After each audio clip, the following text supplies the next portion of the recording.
Welcome to the Franciska Show podcast on JewishCoffeehouse.com, the show where I give a voice to Jewish issues, topics, and people. I'm Franciska, your host. France Dance, I hope you had a fantastic Yontif. I am so excited to welcome you back with fresh energy, wishing you a guten Kvittel, a guten Winter. I'd like to tell you that I am recruiting new ideas for new episodes. If you have a personal story you think would be great for this podcast, please do reach out. I love hearing from you. Not everyone will get featured on the show, but I would love to feature as many as possible. We are looking for more No More Silence guests. Also love to hear from an Israeli soldier who was at war, who could speak in English. Regarding this episode, we had two sisters, our guests, recording next to each other. So I did my best to edit all the extra sounds out. And I'd like to tell you that there are so many topics covered on this Jewish Sensory podcast, such as babies. If you want to skip the babies part, just go straight to about minute 17, or now that we're bumping this up, so a few minutes after the intro. Add whatever the intro is, plus 17 minutes. We cover upshurns, haircuts, and yarmulkes, being tznius in hot weather, uniform and sensory issues, and as well as yamim tovim, sensory tools for that, and mikvah for boys and men. There is also a link in the show notes for you to register for a closed session we will be doing at some point in the future on women, mikvah, and sensory, and intimacy issues. Intimacy and sensory, that will be a separate Zoom. However, there's one link for you to sign up to get further notified on these closed Zoom sessions. I would like to read a message I got from a listener, Abby Vishnevsky Marks. She reached out to me a couple of weeks ago because she had been catching up on the podcast and listening to the head covering series from last Hanukkah. And here is her comment. I'd like to read it out loud because it was worth mentioning specifically on the head covering series. We had one of the guests from today's show talking about head covering and sensory. I think it is important to note that although our vernacular is hair covering, I suggest you use the terminology of kisui rosh, head covering.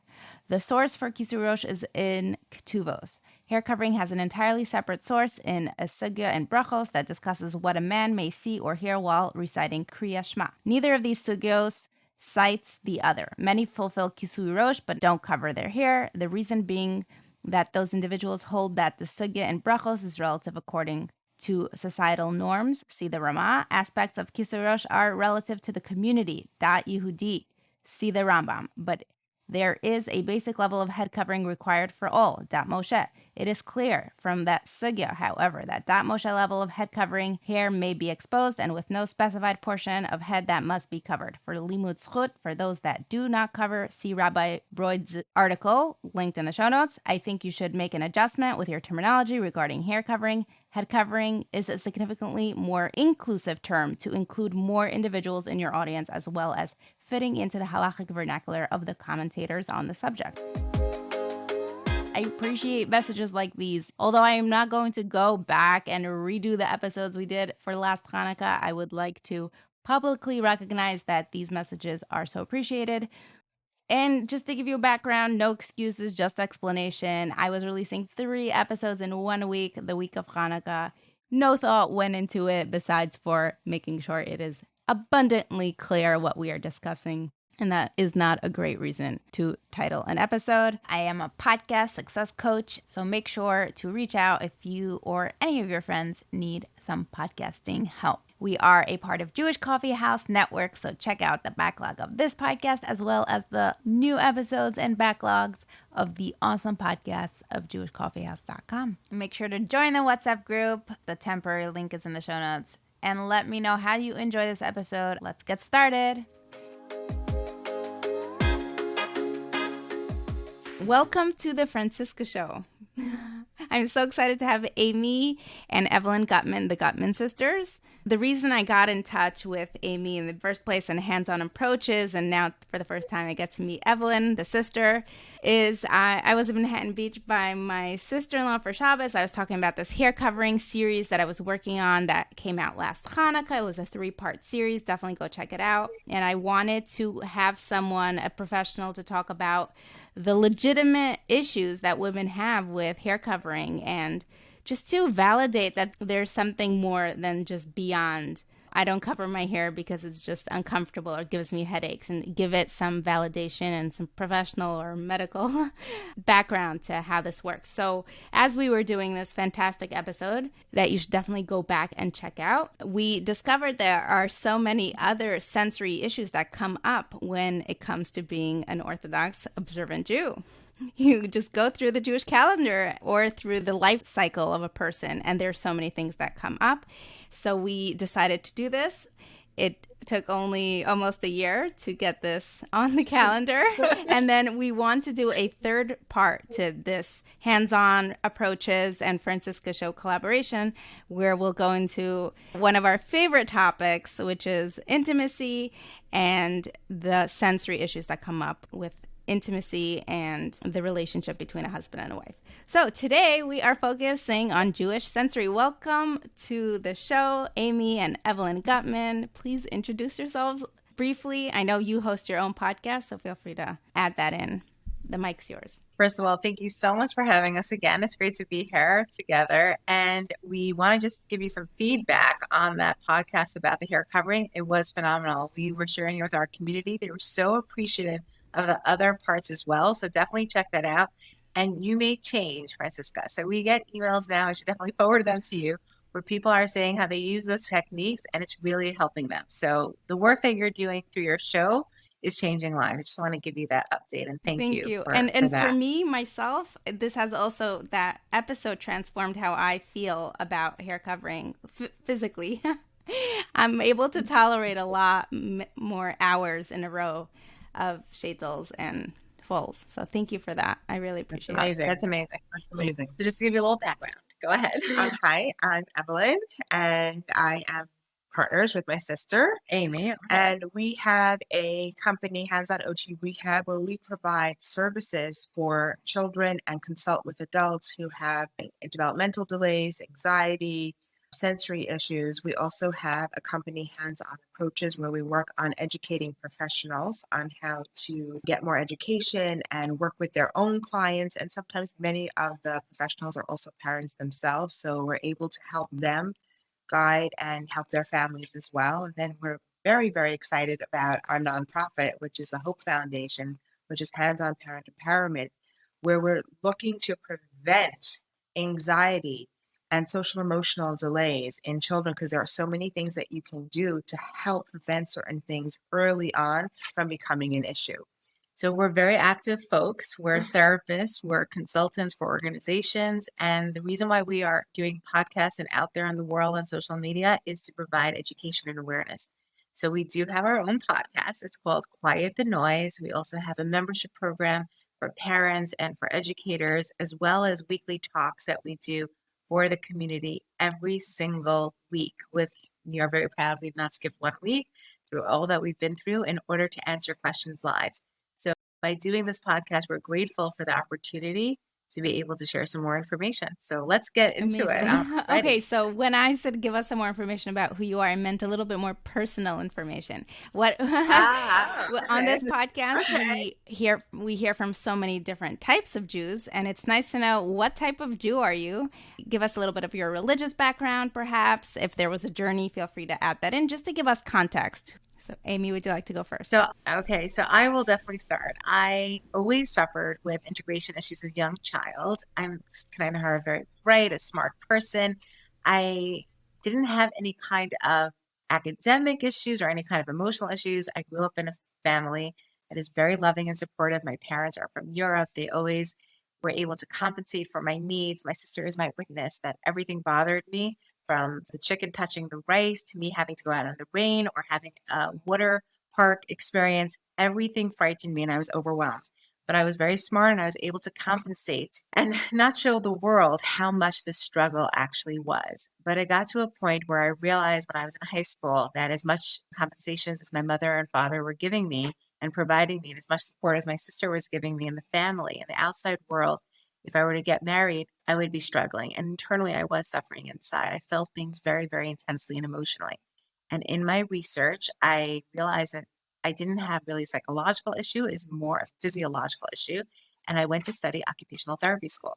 Now, I actually started working on Wall Street and I traded commodities. I was a manager for a hedge fund and I did a dual bachelor's where I became an occupational therapist, the youngest in my class, and I healed myself. And there was a huge transformation for me because my entire life transformed. After 9/11, when my life was spared, which is a story all on its own, which we just had the anniversary for, I realized that the work that I was doing with children and families after Wall Street hours was more fulfilling for me in the long run. And I jumped in and devoted myself fully to doing this. And I'm so grateful for that because my quality of life changed, the families have changed, and I'm grateful for every single day being able to do the work that I do. And my sister's story.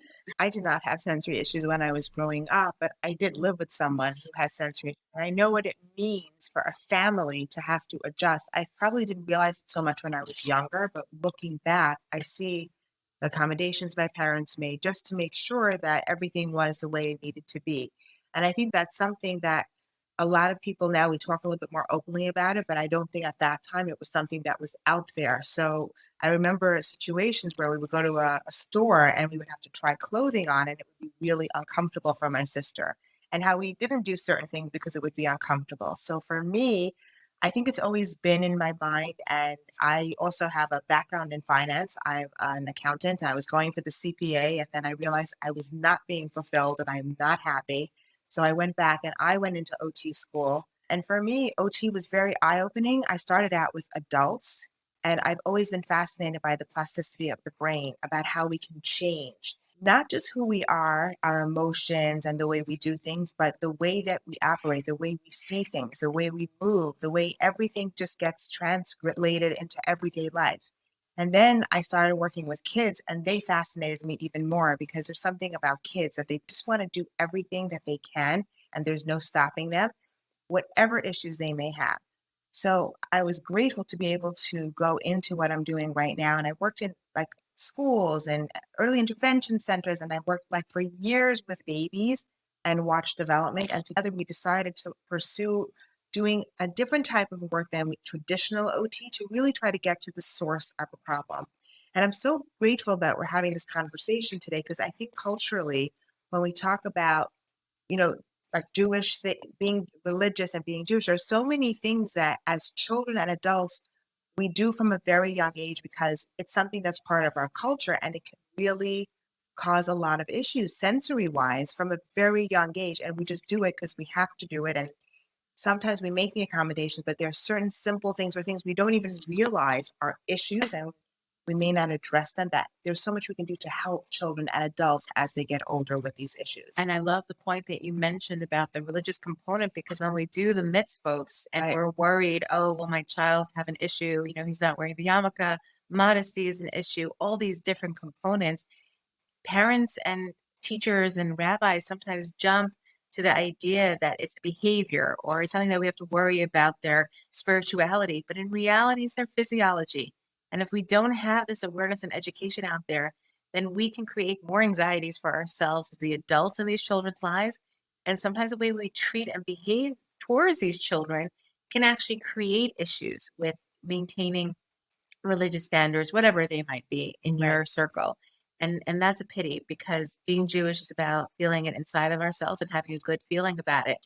And we need to support these physiological components for those who struggle with it, so that that's not the issue in doing the mitzvahs. That's really why we're so grateful for doing this kind of talk. I want to backtrack a little. You mentioned something about traditional occupational therapy doesn't address the source, whereas what you do does. Can you explain that in a few sentences?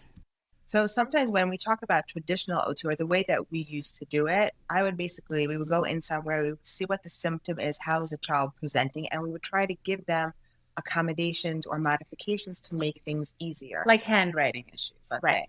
Right. And that's all, by the way, that's all very important. We still try to incorporate that because you need to make sure that whoever you're working with can function and do well. But for everything that there is out there, there is usually a root cause. So when someone comes and tells me, I'll start simple, I have handwriting issues, it's usually not the handwriting that's the issue. There's something that is a root cause for why the handwriting is, whether it's your spacing of your letters, whether it's how high they are, whether it has to do with how much pressure you put on a pencil. That is coming from a physiological source. And once you address the source of the problem, many times you don't even have to remediate doing handwriting. It just gets better on its own. Just to go a little more in depth with that is that we used to, let's say when we had children who had handwriting issues, the school of thought is you work on those components that you need in order to do handwriting. Work on muscle tone, work on practicing, work on grasp. But what we do is we look one step before that. Why did the child not develop a proper grasp to begin with? Why are they having a hard time copying and forming letters? Is it their perception, their sense of space? Are there certain reflexes that are impacting them? And, we talk about this in the podcast. These are lots of big terms. But really, when we're born, there are sensory systems, reflexes, and neurochemical components that impact how we develop. And we don't really think about those issues until children are older. And all of a sudden, it's handwriting. All of a sudden, they have to tolerate bath time. They have to be social. They have to be appropriate. They have to keep their clothes on. They have to not touch themselves in inappropriate places. They need to use different things, not be anxious, be polite. All these stressors that we put, that's when we start worrying about these things. But really, the root cause is stemming sometimes from the way that they developed initially. Like your beautiful baby right now is magic. Magic. If you knew how right now she's learning how to regulate herself. Right now you're busy with pooping and feeding and what else is there, diapering? Doing this And podcast. I do that, right? And really what's happening is her entire brain map for how she'll be socially, emotionally, academically is happening in that first year of life. So it's powerful stuff.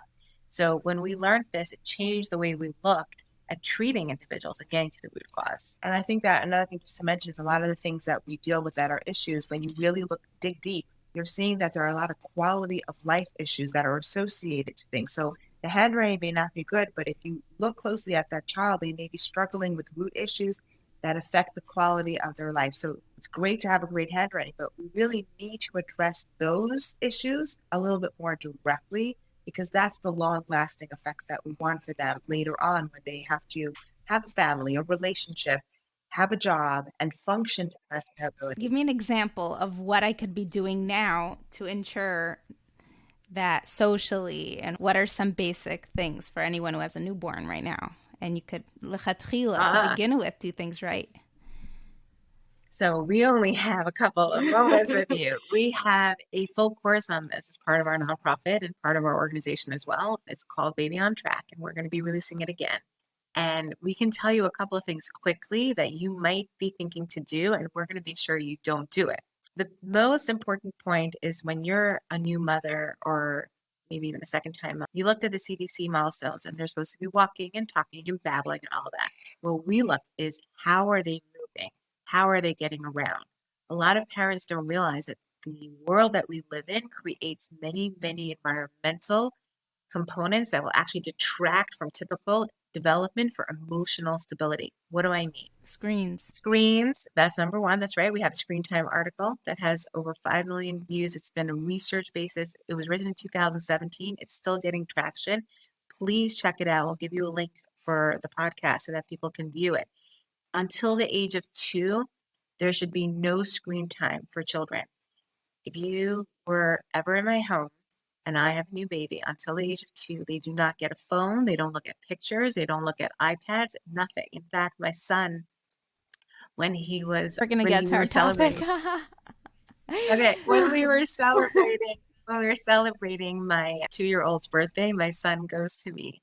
He's like, I'm so excited. I'm like, what are you so happy about? He's like, she gets to see a screen. And that really impacts how brain development happens. A couple of quick things just to tell you, because I know that this is of real interest. Don't put your child into sitting. Allow them to get into sitting on their own. And I want to add to that something that's out there environmentally also not to use too many containers. That's right. There are so many great devices that are out there that we use for our babies, and there's nothing wrong in using some of them. But if you're using too many and you don't enable a baby to lay flat and get out of, in that fetal position that they're at and really, really use their body and make contact with the floor, that can prevent them from getting through certain positions they need to and different transitional movements they need so that they can get into sitting on their own. And that impacts social emotional development. Because I want to also mention that when you're doing these movements, it is the physical part of your body along with the regulation that's happening, which is managing their emotions through what you're doing by holding your baby and regulating yourself with your baby through touch, through movements that they're making, that is enabling them to tap into what those emotions are. They don't know what it means to be happy, sad. They know to cry for their needs. So what they're able to get from what you're giving them through your touch, through your smile, through your speech, through putting them on the floor and letting them consolidate everything that's developing, that's what shapes the map of their world for that social development later on. And it's happening right from the time that they're born until they start moving and scurrying away. And another quick tip is even swings, for example. A lot of parents don't realize that until the age of 3 months, swings are okay. After 3 months, get rid of those swings. If you're using an outside source to calm and regulate your child at the point that they're able to do it on their own, you're actually limiting their ability to regulate themselves when they're older. So who would imagine 3 months, we're talking 6 weeks, 8 months is when reading and writing begin. So there's so much magic happening in babies. And again, you're right. This could be a whole... Everything could be its own thing. And you have a lot of resources out there. Moving on. First things first. Let's talk about clothing. And we're excluding hair covering today because you can go and listen to that other podcast. So we'll talk about tzitzis, yarmulkes or kippas, and stockings. So elbows can be an issue as well. For some, yes. So that's something else that we can, kind of help. Okay. This is Amy. Let's get straight into it. So first of all, when we're talking about yarmulkes or kippas for boys, one of the hardest things for them might actually be, even before that gets on, is the haircut. So I just want to talk about that first. So for a lot of children, the hair cutting in general and nail cutting is hard. But when we're kind of pressurizing our little ones that at the age of 3, they all of a sudden have to get the haircut, that could be sometimes a little bit too premature for them. So we did speak about some components about hair desensitization in the podcast that we did about hair coverings. But I do want to mention that this is a very, very critical piece for your child's development. If your child has not had their haircut, which is sometimes a tradition of some Hasidic or communities, that they don't cut the hair until the age of 3, this is the first experience. That child has a 100% awareness of what's going on. So trying to pretend, putting them in front of a video and not telling them about it, not a good idea if you think that they're going to be fearful. So there definitely, it's not like, they're 8 months old and they're not going to have that memory. They will remember that experience.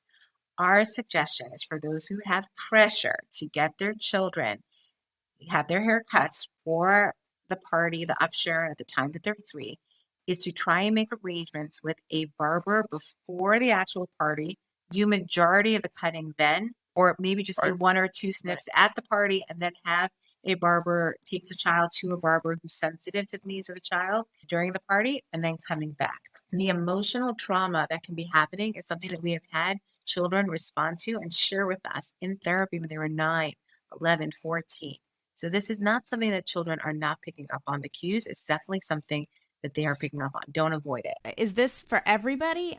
Do you know that your kid's going to have this? Yeah, so I was actually going to say that when it comes to the hair cutting, there are certain things you will know beforehand. Usually these children have a hard time maybe with you washing their hair or even brushing their hair. They may even have other tactile sensitivities, but it's which you can tell whether it was through diapering or having sensitivities to certain textures of clothing or socks. And it may be on their head as well. You usually have this indication. And I also want to tell parents to trust their gut. You know when your child is going to be a little bit anxious about it. And by not validating your child and by just trying to do it, whatever you can to just make it happen, that causes even more anticipatory anxiety in that child before the actual event. So you usually do know that your child may have an issue. And I would recommend also, like you said a little bit beforehand, play and pretend that you're cutting the hair. That will give you an indication that your child is also having an issue. So you can plan accordingly, because it doesn't have to be such a traumatizing event. Because remember, you're cutting the hair once, you have to keep cutting the hair all the time. So they will associate that negative experience every single time that they have to cut their hair. And in all communities, there's always a barber who you can work with. You can kind of, speak to them before. I know that for my son, he was hypersensitive about transitions in general. So I just didn't want him to have that huge overwhelm at the party. And I interviewed a couple of them and I found one. And to this day, he goes there. And he's like, in high school and they talk about cars and sports and, they live it up. But his first experience, because if you haven't cut your hair before 3, that child sometimes even thinks, oh, what is this about? A little bit more than a child who's been getting regular haircuts, especially for those kiddos who have transitioning issues in general, not just with haircuts, but just transitioning in general. Let's go to yarmulkes. All right. So Amy here again. So when it comes to the kippah, we have a couple of recommendations and suggestions. And sometimes this is something that we know is common sense, but parents sometimes forget about this. If you are suspicious that your child may have a hard time keeping the kippah on, the number one rule we always say is don't put that pressure on there. A child who has never had anything on their head in the same way that they've never had other experiences, this is an adjustment for them. Now, I want to talk about, first of all, how early you should start with a child who you think might be fearful of it. Typically, we say about 4 months, 3 to 4 months before the 3-year-old mark, when that's the expectation that they'll wear the yarmulke or kippah. At the same time, if you are suspicious that your child may have a more heightened sensitivity, nothing wrong in starting with it earlier. The first rule of thumb we would recommend is to actually put it on a doll. Buy a doll and have the child put the kippah on. And if you're putting it on with bobby pins nowadays, they have lots of different ways of doing it. They have the bobby pins in the yarmulke, out of the yarmulke. See what the child is going to perceive, that the doll will have a better experience. Remember, we're dealing with 2.5-year-olds, so they're not going to be verbal and say, when you stick it here, it bothers me. When you do it here, watch and see what a child does. Children are very smart and they know how to compensate for themselves and to show that to our parents. I was also going to mention this to Evelyn here, that you should take the time beforehand as well to experiment with different types of kippahs and textures and materials. If you can, your child will also let you know, and you can do it with the doll as well, and then they put it on themselves. Sometimes we want to make the size exactly the way we think that it needs to be for their head.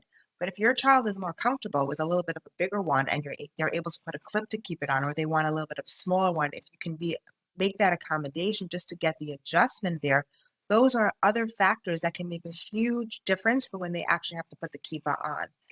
Giving that exposure, because sometimes for some children, having it a little tighter on their head gives them that feedback and input that makes it more comfortable. And for some kids, when it slides or it moves, that in and of itself triggers them because they have that tactile sensitivity. And in the same vein that we spoke about it when we spoke about hair covering, doing the physiological desensitization on children is just as important. Making sure to massage them, giving them deep, deep pressure. Sometimes, and I know it seems strange, actually scratching their heads, making sure to give them good scratching feedback is a great way to get them prepared. And for other children, like my sister mentioned, you may even want to have a really, really tight bathing suit cap that they put on their head, and then you do the massage on them so that they feel the restriction while they're getting that feedback. And that's a great way to get them prepared, that once it comes off and they have to put on that little kippah or that big kippah, they at least have some desensitization in the area.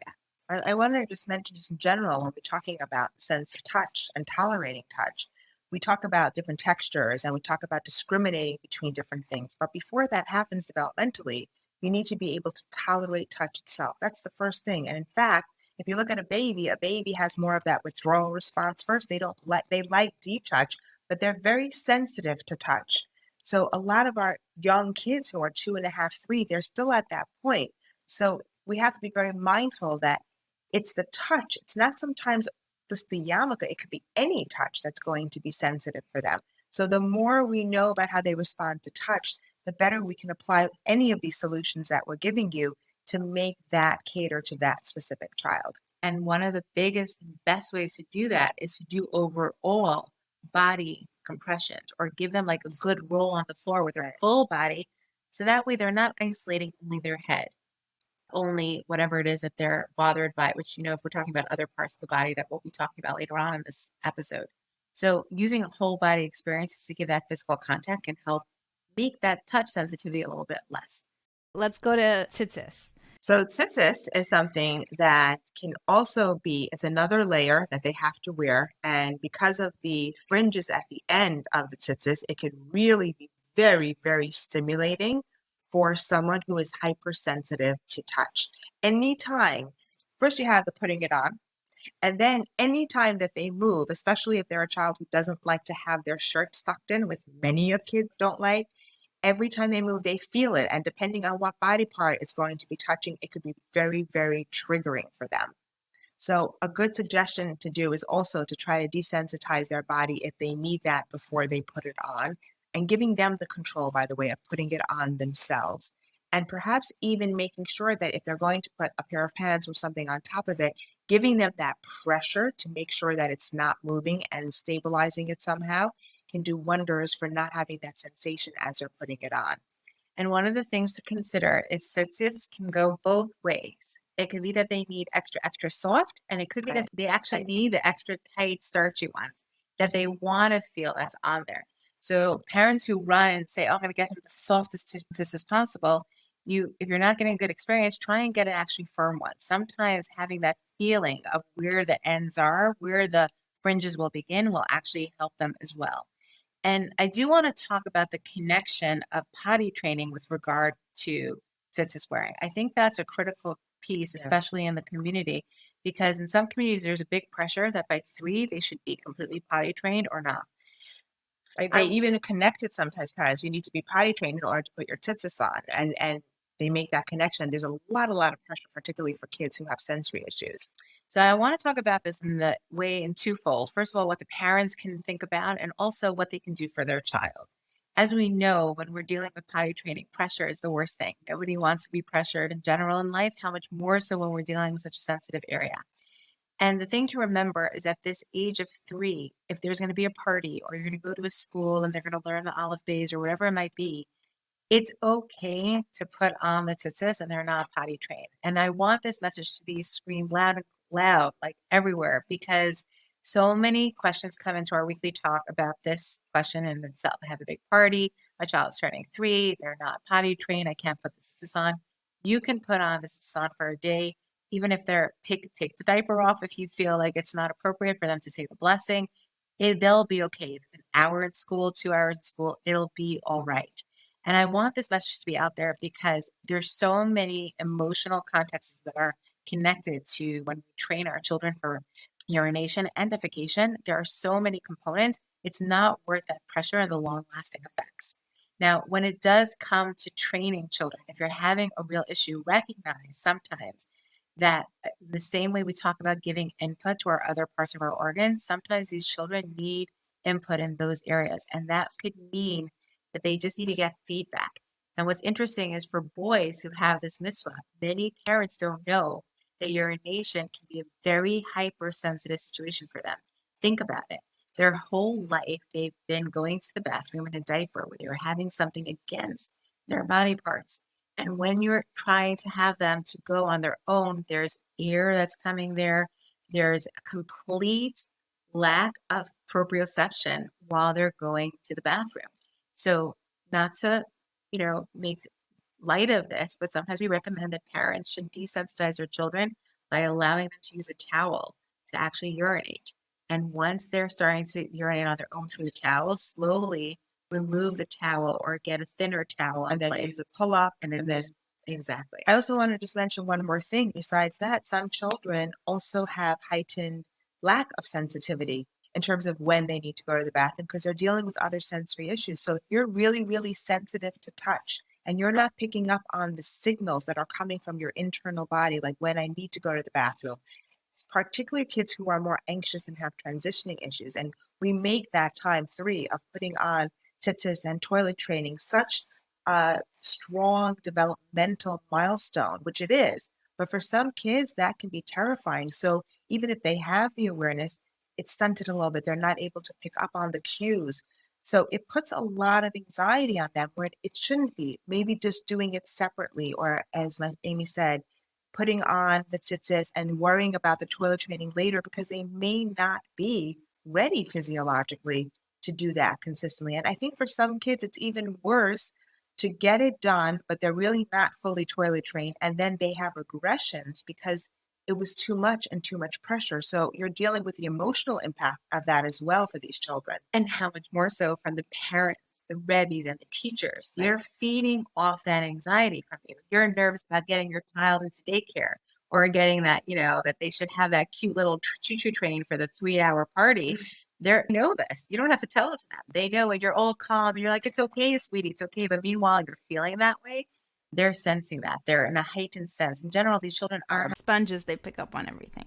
They know if your eyebrow moved like a millimeter up because you didn't approve of something. I also think they feel it. I think kids who have sensory issues, they just have a heightened sensitivity. They're more empathetic and they feel things and they feed off of that energy. Most kids want to please and do well. So they're not only dealing with themselves, they're dealing with how you're feeling. And that's a lot for a child to process and take in. Okay, let's move on to girls now. They need to cover up. A very common topic on this podcast, or at least in the group. Okay, so first of all, we have two parts of this, okay? So we have those who are wearing pants, and in their circles, they're required to wear skirts at a certain age, whether that's at 3, 5, 9. We're not rabbis. We hear the gamut of when the expectation is there. And for some, they can continue to wear pants. For someone who has a tactile sensitivity, pants is a wonderful thing. They love jeans. They love leggings.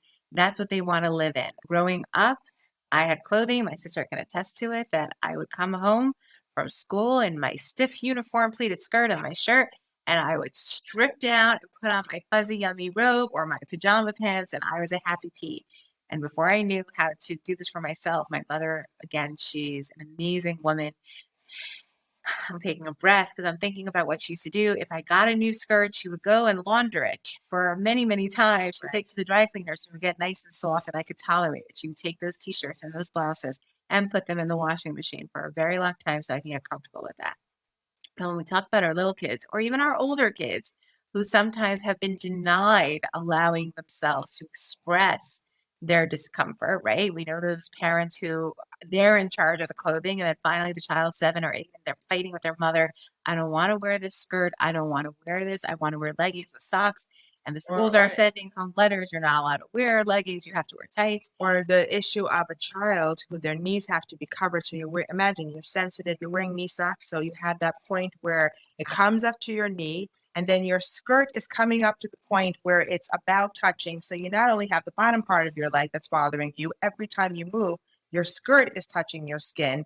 You don't know which one it is. These are the kids whose socks are usually down to the bottom of their ankle, or their skirts are a little bit up, and they're struggling. Everything and then let's talk about the buttons that you have to have. There's no elastic on your thing. You have like a regular seam with a button and a zipper. That could also be extremely triggering for our girls. And on top of it, not only are they struggling with this, but their teachers, their principals are giving them like abuse that they're schlumpy, they're slacking off, they're not sanua.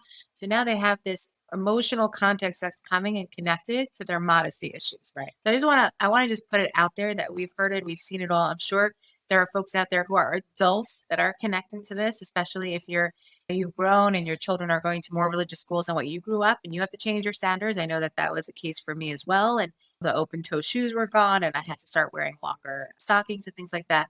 These factors impact our girls at a young age, but they don't always get a chance to express it. So if you're starting to see your child at a young age not wanting socks on, needing those tight socks, like they don't even want, like if it's too loose, forget about it. And then the other kids who, if it's too tight, they need to have it loose. I mean, it can go together. Or the girls who maybe sometimes need the clothes to be tighter so they feel it. And it becomes immodest. It's sometimes because they actually need something on their body to help organize themselves so they can pay attention and feel good. And telling them to wear something looser is so disorganizing. It's so irking for them because they don't feel and have a good sense of their body. And every time something touches them, it stimulates them. So I think it's important to be able to be mindful of that and make accommodations to help these girls, because it affects also their self-esteem and their image of themselves. Clothing is a very big part. Our hair. We also have like some places religious, you have to put your hair in a ponytail. It has to be away from your face. It has to be tight. That could be really, really hard for some girls having a ponytail holder in their hair. And if they make it a little bit loose, they're viewed as immodest or they're being behavioral. So the reason we went through this entire description, and we intentionally are doing this because if the word is spread out there and people are listening to this and you're in the education system or you're viewing these children and you're starting to think like, oh, they're trying to hike up their skirt. Sometimes it's not about hiking it up. It's just when they have to wear that skirt at that point where they're touching it right over their knee, for them, it's torture. And when I say this, and I express this because I went through this myself, the tactile sensitivities are so intense. You cannot concentrate. You cannot look. You cannot listen. You cannot even be respectful. You become impulsive. Your emotional centers are triggered. These children are not trying to be behavioral. It is truly just uncomfortable. It's like me telling you, stop breathing, please. I don't want you to breathe. It would kill you. That's what's happening. And that's the feeling and sensation. So I'm just speaking from personal experience, having had this.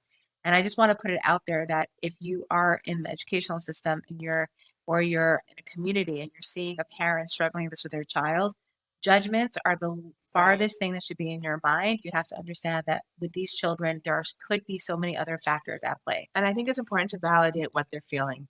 Not to say, oh, you have to do this because this is what the rule is. They may still have to wear the uniform and they may have to cover their knees. I think it's important to validate and say, I know this makes you uncomfortable, and ask them what exactly they're feeling. You may not always have the best solution for them, but validation is key because sometimes we're denying the way that they feel. And if we deny that, we're repressing a lot of other things that they may also be feeling about the way they look, about the way they feel, about the way people view them. And I think that's even more damaging than the sneeze part of just having to cover your knees or cover your elbows. And another thing is when it comes to dressing our girls, we know that it's always right when the bus is coming, right when everything is happening. And they're feeling that intensity from us as parents. Like, we got to get out of here. We got to put the stockings on, and they're like, you're killing me. And you're like, okay, we're going to validate you. Yes, I'm killing you. It's very bad, but we got to get the stockings on.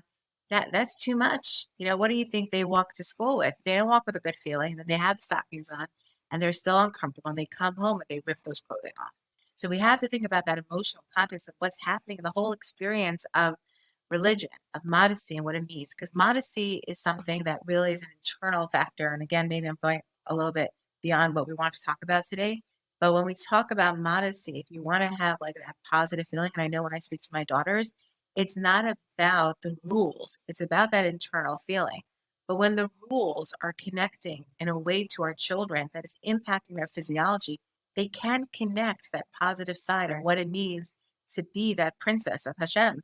They're just busy with what it is and it makes them feel. It is so uncomfortable to be there. It's such a struggle to exist in that way that either they deny it, they resent it, or they just fall apart from it.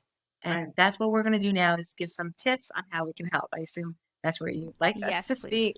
Okay, so first of all, it's the same theory if you see that we have. You always want to prepare the area that's at risk or having discomfort. So if it's by the knees, if it's the toes, if it's stocking, deep pressure and deep touch is your friend. I want to also recommend that you can sometimes buy these exfoliating gloves that they sell that you can use in the shower, and sometimes putting them on and rubbing the area that you want to put the clothing on can be very, very helpful, as long as it's very deep when you're doing it, to desensitize that specific area. And my suggestion is any of these tips that we're recommending, do way before the time that you need them. So when they come home from school after the bath, talk about the parts that are bothering them and try these methods out at that point. Now let's talk about how do we get them to adjust. So great, we're giving them deep pressure, we're doing the exfoliating. How do we get those stockings on without them squirming? So this is very important for us to understand that textures can be changed. That's the one thing you have control over.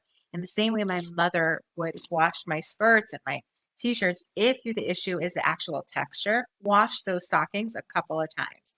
Make sure you spend money on that expensive pair that's yummy and soft. Don't sprint on this. Like, yes, they might rip, they might tear, but this is going to be so important, especially when we're dealing with the rules of modesty and we're trying to expose our little ones to a good feeling connecting to that. The second thing is that you want to make sure that when you're doing the actual putting on, you as a parent are being very firm in doing it. Or have them do it themselves if they feel that it's going to help them. Great point. If it's a little one, you have to put it on. Make sure you're doing it firmly, and afterwards, full body hugs. And while you're giving them the full body hug, rub the part that they're bothered by. Is it the thigh? Is it the toe? Is it the leg? Giving full body hug and rubbing them. They'll be screaming me perhaps at times. And then while you're holding them, you're going to say, okay, sweetie, we're rubbing your leg so they have attention to it. Again, never deny the areas. People try to trick people. They put iPhones in the kids' hands. I see it in all these stores, where they're trying on clothing and they're trying to distract the child. That's great in the store, but when it's going to be the holiday time, that kid's not going to wear that outfit that you spend money on because they're annoyed and there's no iPhone to go to. So don't fool yourself. Don't fool them. I also want to recommend that we have a certain way that we think we have to get dressed in the morning. You need to put this on first. You have to put that on next. If for your child, they need to get dressed with their upper body first because it gives them feedback and it makes them feel good, then let them control the way they get dressed. You can have much more of a struggle if you're going to do it according to the way that you think it needs to be. When you give them control, they feel much better about it and it'll be faster. You're not going to have that whole thing. Why do they avoid it? They're not getting dressers because they know it doesn't make them feel good. So why not? This is one thing that has to get done in the morning. You want to work. I don't know any parent who sent their kids to the bus naked. No, but we put it on them. We argue with them. You're going to be late. And the stress of it. Imagine having a kid who has a little bit more control and they know what they like. So let them get dressed that way. They want to put their socks on first. They want it last. Accommodate. That is what you need to do. We can always work on these things at a later date, but let them have that control. And I do want to mention something about rewards and treats. I always hear it from parents. Well, I promise them that, if they get dressed by themselves in like under 5 minutes, they're going to get a treat. This is not something that's going to avoid the situation. So yeah, it's great for that short term, but that's why in the middle of the day, those girls might be hiking up their skirts or pulling down their skirts to be lying on their hips. So you're helping maybe your kids get out of the door for now, but you don't know what's happening at school. So just really try and respect what they're sharing and come up with different ways to really work on these things outside of that period of time. I have one more thing just to mention for older kids who are teenagers and they are able now to pick their own clothing. And sometimes as parents, we have expectations of what we want them to wear and how they should look. I think that we should be able to give them a little bit of control of what they're choosing. So if they pick a little bit something that's looser and you don't think it's put together enough, try to accommodate and let them have at least several outfits that they choose, or even if you can give them the control, that will help them with the modesty piece. Because if they're going to a store that has modest clothes, if they're going towards something that's not your style, at least they're being modest and they're developing that connection to modesty, respecting the way they feel with their own body. And that's how the love of modesty comes in. Because for anyone who's adult out there, we all develop our styles and go through sometimes a transition of maybe not being so modest and then becoming modest because we see that there's opportunity to get the clothing that we feel comfortable in. And what a gift it is to give our young girls that opportunity when they're young and developing those choices. And I just want to honor again my mother because I remember that when I was struggling with this, if she found an article of clothing that I liked or I wore, she went and bought another one in a couple of more sizes. And okay, granted, I may not have been the fashionista of the time because my style was the same, but I was comfortable. She recognized what I needed because this was pure torture for me. When my sister talks about that store called Wonderland, my mother used to pull me out. They knew us there. They knew us. She used to pull me out in the middle of the week to go shopping for holiday clothing because everything was such a bother, and she knew she needed a full day for that. Please be patient. Your children are feeding off you. And I know it's a struggle, and especially in today's generation where we do have, thank God, so many choices for modesty. There's just too much sometimes out there. But respect that if your child is not handling it, it's okay to make adjustments and not be up to par in the fashion for that season. And I'm just smiling to everything you're saying because you're mentioning older girls or teenagers. My daughters are closer to babies than teenagers, but they absolutely need to choose what they're wearing and put it on in the order they need to put it on. And If it's not matching socks, it's not. And I'm happy that I live somewhere where I don't feel like I even have to explain this to any other parents. I don't know how parents in Flatbush do it, but I'm assuming the standards in Lakewood might be a little bit more. But who knows? If I lived there, I would know. And Shabbos clothing, not Shabbos clothing. I am not. I just can't be makbid on that because today it's sensory, tomorrow it's not sensory. So I can tell you from living in a community where, I live in Manhattan Beach, and it's a very easy community. Like if my daughter wants to go in her weekday pink skirt with her red socks and her blue Shabbos top, it's okay. But in some of these communities, I live in one where we maybe be a little bit judged. I live like in Borough Park, and I think sometimes about the wool coats that the kids have to wear on Shabbos because you have a Shabbos coat, and for some kids, it's torture. It's torture. Like they want to wear their hot pink down coat for Shabbos, and they should be allowed to. They don't go with the coat sometimes. Some of these kids because it's just I'd rather not wear the coat. And the stigma is really something that you can't really change because that's cultural and environmental. But as parents, we have to try and figure out what we can do to accommodate them. So I actually had this situation with a wool coat with a family from Williamsburg, very insular community. She had matching coats. And I said to her, go and buy matching coats of the one that this one child likes. I said, change that. I said, if it's so important that all the girls have the same coat, have that one choose what the style will be. And then you're okay in your culture and your community. And maybe it's a backhanded way of doing it because sometimes people feel like, oh, we got to stick to the rules and guidelines. Well, we speak to schools all the time, and we are so encouraged by the girls' schools and the yeshivas who are finally allowing girls to wear T-shirts in the younger grades instead of shirts. I grew up in a very religious school where from first grade on, you had to wear a tight, stiff, starched blue shirt. And that was torture for me. And I'm so grateful that there are so many more. There's a trend now to recognize that if we want our girls to love modesty, we've got to accommodate what they're feeling and what they might be going. And even for those 5 in the class of 20, they are just as important when it comes to rules of modesty as the rest of us. So we got to work for them, not against them. I think the more education we get out there and the more we talk about it, it's nice to see that people are opening up their minds to this and making these. I think there is more that's happening, which is very, very gratifying to see it here. Excellent. Okay, moving on to the holidays. Let's start with Rosh Hashanah. And let's try to really be brief here. I know we could go in depth into each thing, but we don't have the time, the luxury of time. Okay, so let's combine some of the holidays. Right. Let's do Rosh Hashanah and Purim. So when we talk about Rosh Hashanah and Purim, we're talking about shofar blowing, and of course, when we hear the Hama, the grogger. So recognizing that our children might be very, very frightened by the noise. So the thing is, lots of kids have these sensitivities. They're maybe very hypersensitive to sound, and you probably know this about your kid. Also, it can start from a very young age. The ones who are afraid of the vacuum cleaner, the mixer, or just are hypersensitive to someone walking into a room. You can make the accommodation for some of these kids to not even have to struggle to be there. That's something that is really appreciated, not just for the kid, but for the parent, as well as for people probably who are in the shul. The kids are not going to be crying and running around. You want to make that accommodation.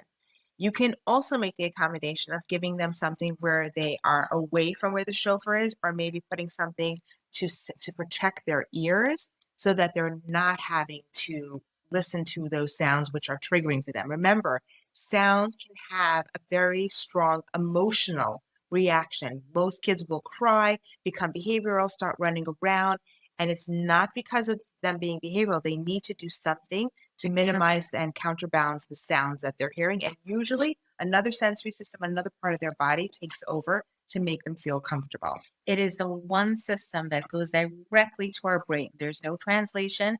So you'll have impulsive children. There's no way to control that child as well. It's very, very intense. Also try and use some noise blocking headphones. That's something that can also be used because lots of children will not allow you to put earplugs in and allow them to dissipate. That would be Purim. They can't use that really on Yom Kippur. The earmuffs on their ear. Earmuffs or something, or a hat, or whatever it is. Or hold your child while covering their ears during shofar time. Give us holidays. Pesach. I'm assuming that's eating or forceful eating. So we have a big change in diet. We have all the issues that we have when it comes to tolerating our sidarim, where we have to have the patience of sitting there, listening to people chewing matzah and eating, having large families. There's something called misophonia. We speak a lot about that, the sensitivity to noise, but we have to deal with the food changes, the singing. There's a lot of stuff that goes on. Okay, so what do we do about that? So first of all, when it comes to Pesach, please, please, please remember that your child's dietary needs are always going to be accommodated. We are so grateful that we're doing this for almost 25 years. And in the time that we've been doing this work, there are so many ways to accommodate. So if your child needs bread, there are different kinds of cakes and cookies and even fake bread that's out there. Plan ahead so that way you're not struggling. For a child who has feeding issues and you're having that issue because of sensory needs, identify what it is that they need. Do they need the crunchy? Do they need the soft? If they're not able to tolerate it, figure out what foods to get way before the holiday comes. For our clients, we always talk about it around Purim time. We figure it's about 1 month before. We send them a little reminder. If you have any food sensitivities, try and make those plans now as to what you're going to do for each of the meals. Another thing to remember is that with Pesach, the entire schedule is off. Right. So if your schedule is off and your feeding is off, you're taking apart two of the components that help with regulation, sleep and nutrition. So sleep sometimes is hard for us to do with trips that we're having, with the Siddharam that we're having. So make sure that nutrition is a key component that you can still keep up to date. I wanted to also just mention, regardless of the holiday, I find that whether it's Rosh Hashanah, Sukkot, Pesach, there's a time factor that's also involved in terms of the length of how long the holiday is, how long the meals are, the expectations of going to shul for some people. The schedule is completely off. So you really want to try to stick for your children to the schedule that they have and try to make those accommodations and be mindful of the fact that when they have their times, when they may get tired. So you may choose to not make them sit at the table so late and feed them a little bit earlier so that they're there for Kiddush and just the challah, and then you let them go. Most of the time, I find like we're pretty accommodating. Kids will come, they'll go. But in some families, if you have company, they have certain structures, they have certain expectations. And looking at your child and seeing that they're still a child, they're 5, they're 7, they're 8, they're 10, maybe even the 15-year-old. Some kids can't sit that long. It's just too much for them. Some kids, we have some 15-year-olds we're working with who can't sit at the table because the sound of everybody chewing annoys them. So they sit in the kitchen. Be mindful of that and make those accommodations and discuss it with your children beforehand. And you're the one in the control. Make sure that they're rested, that you know what they need and try to fit it in. It really helps not just them, but it helps you as well to have a more enjoyable Chag. The extra stuff, I was going to bring up black hats or anything that's modest in the summer when it's very hot. I would like to talk about that because I think that this is an issue that, first of all, adult women are also struggling with, and especially with our young teenagers and our young ones who are, I can speak for both ends, like the boys and the girls. This is an issue, okay? The boys who are required to wear shirts for yeshiva or long The pants, jacket and the all of a sudden hat in the summer. yeah, Yeah. exactly. The jacket, the hat, the girls who have to wear the t-shirts and necklines. Let's talk about necklines. We didn't even talk about that. The desensitization is a key part, but what do we do about the heat factor? Now, we touched on this a little bit when we were talking about the wig wearing. One of the factors is that when you are, and by the way, I just want to also talk on the other end that sometimes I'm in wonder. I remember growing up and I would see the Hasidic woman wearing full-fledged, everything covered, stiff clothing, layers. They would have their shirt on, they would have their vest, and then they would have a jacket on. And they seem so cool and in control. Now, our temperature is very much directed to our regulation in general. And this is a pure scientific fact. If you're feeling hot, you can actually visualize yourself being in a cold place and your actual body temperature will shift and change. Science has proven that. We've done lots of studies on this. Now, it's nice to be talking this in a theoretical way, but how do we teach our little ones or our young girls or our young boys who have to wear the hat and the jacket that they can actually shift the way that they are? Now, again, if it's 100 degrees outside and you get into that blast of air, you're going to feel it. But you can work on practices to kind of shift your physiological state. And this is powerful, powerful work. And I can tell you myself, my own journey, as I mentioned, as my son and my children are going to more religious schools than I did, I have changed my rules of modesty in my dress. And I've been wearing, longer skirts and those stockings in the summer at times, not stockings, but higher socks than I'm used to because when I have no socks, I was like an open toe kind of girl. And I remember working on my mindset and thinking, I'm in the Arctic, I'm with the polar bears, I am sipping some cold margaritas right now, and I am feeling free and airy. Now, it sometimes can get a little bit repetitive, but after a while, if you do this kind of work, I know it seems so counterintuitive that's in your mind, but it's not really that you're negating the fact that you're hot and have the clothing, but for the heat factor, you will feel a physiological shift. Something else to remember is to take deep breaths. Before you enter any area that's going to be hot, or you're entering outside, take a big breath. And as you open that door, exhale out. When you exhale, you're actually doing some condensation in your body and you're creating your temperature to get a little bit lower. And that can be helpful as well in getting to that transitional state. Like right before you put on that jacket or that hat, take that deep breath out. When you have to get in outside, do what it is. Now, there's a reason why our necks are a big point and we sweat there. If you're able to, as a woman, get a ponytail, shades, all that's something to do. For our girls, encouraging them to get used to being in a ponytail.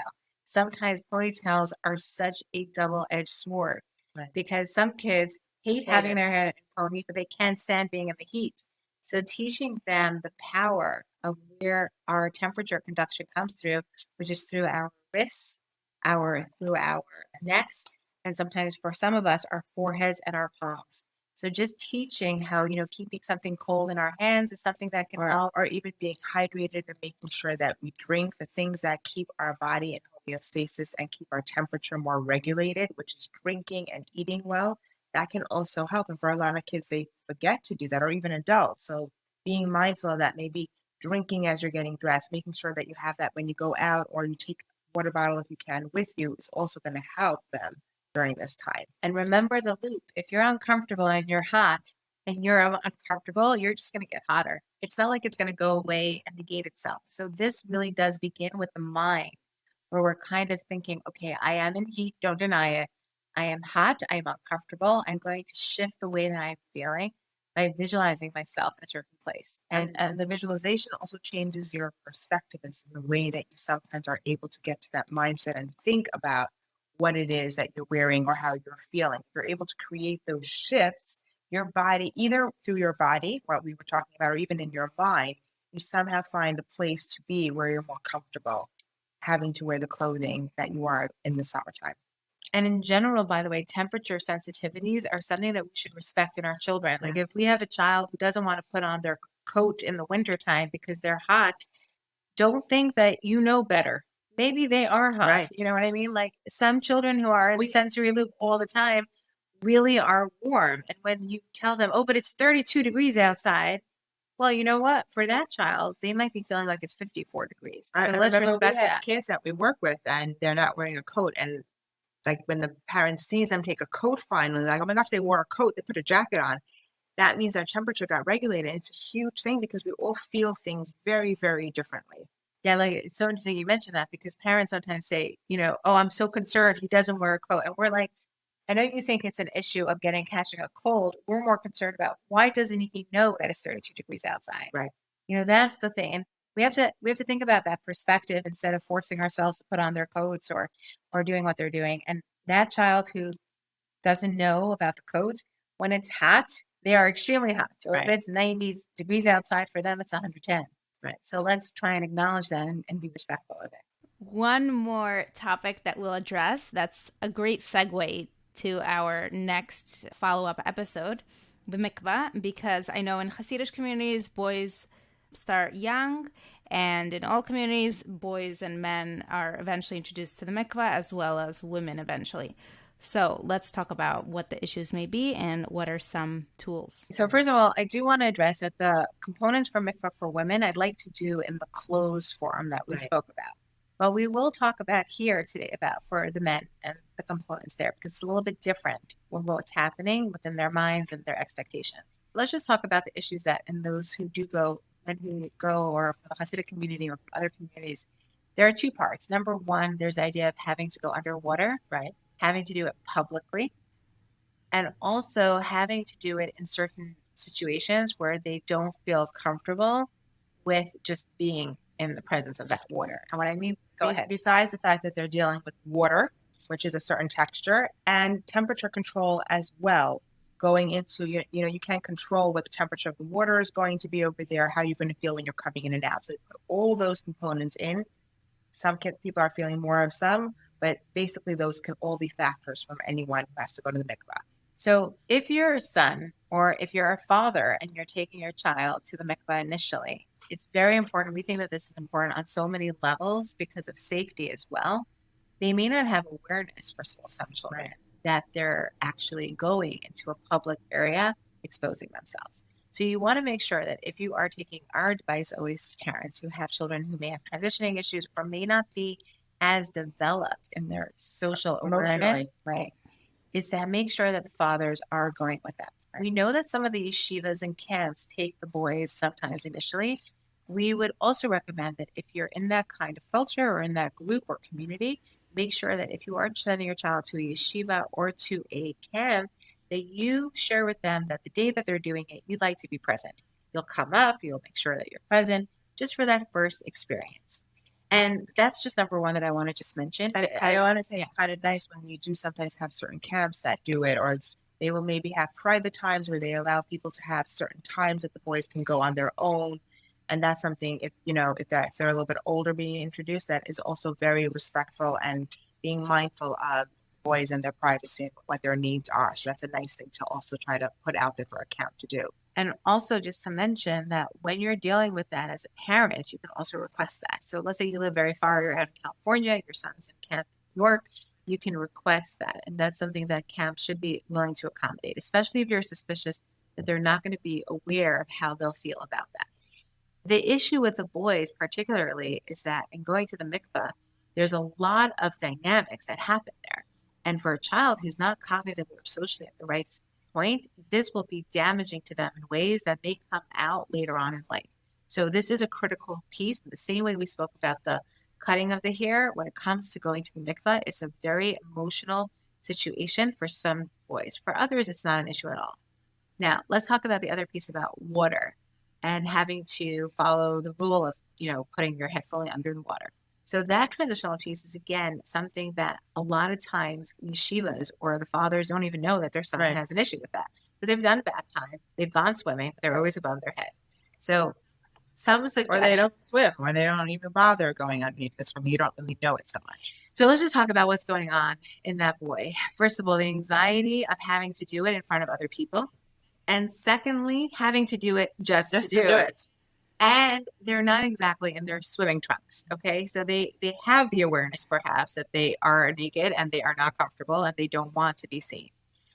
Our recommendation, again, it's a lot of common sense, but really, as parents out there, if you are suspicious that your son is having these difficulties, make sure to make arrangements to go to a private pool and desensitize them. Practice, practice, practice. Beforehand.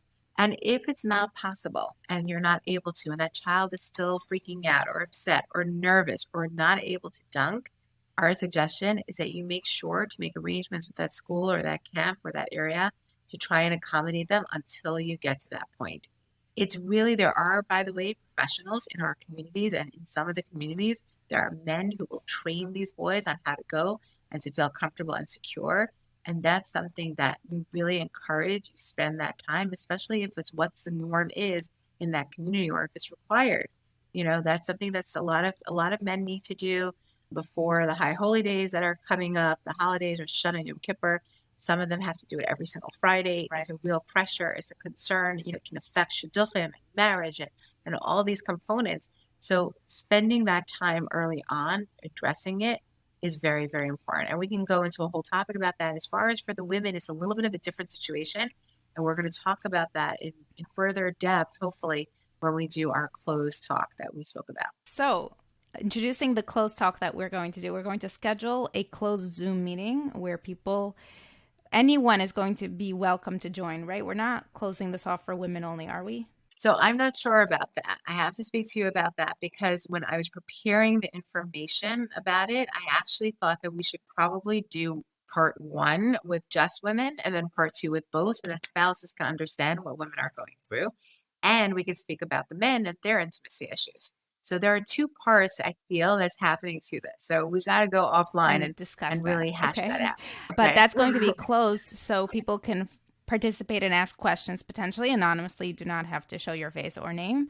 But also it will not be available on the podcast after because of context. Is that what we're doing? Exactly. We want to be sensitive to whatever questions come up that we can answer fully and honestly.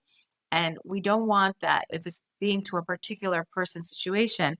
Context is sometimes you take a snapshot out of a podcast and it kind of can get spread around and it's not really what we're intending there. And also to be respectful to answer questions fully through the anonymous forum. Comfortable. So we will create a link for people to register so they can get notifications for that. And I want to thank you so much for doing this. This is so helpful on so many levels. So thank you. Oh, we appreciate it. And again, let's do it. we want to thank you for this platform and for the voice that you're giving to such important topics in the Jewish world and things that you discuss. And I've been listening in on your podcast. It's amazing. It's really, really fantastic. And we appreciate you so much, as well as your music. Thank but you. Yeah. Your voice on so many levels is just one of a kind. Thank you so much. And it's just so fantastic getting feedback like this from the guests on this podcast. Make sure to reach out if you have a story to share. Make sure to join the WhatsApp discussion group. We love hearing from you. And if you need podcasting help with launching, marketing, monetizing, do not hesitate to reach out. Listen to the backlog of this podcast. Check out the other podcasts on jewishcoffeehouse.com, such as Intimate Judaism, Orthodox Conundrum, Chokhmat Nashim, and Let My People Eat. See you next time.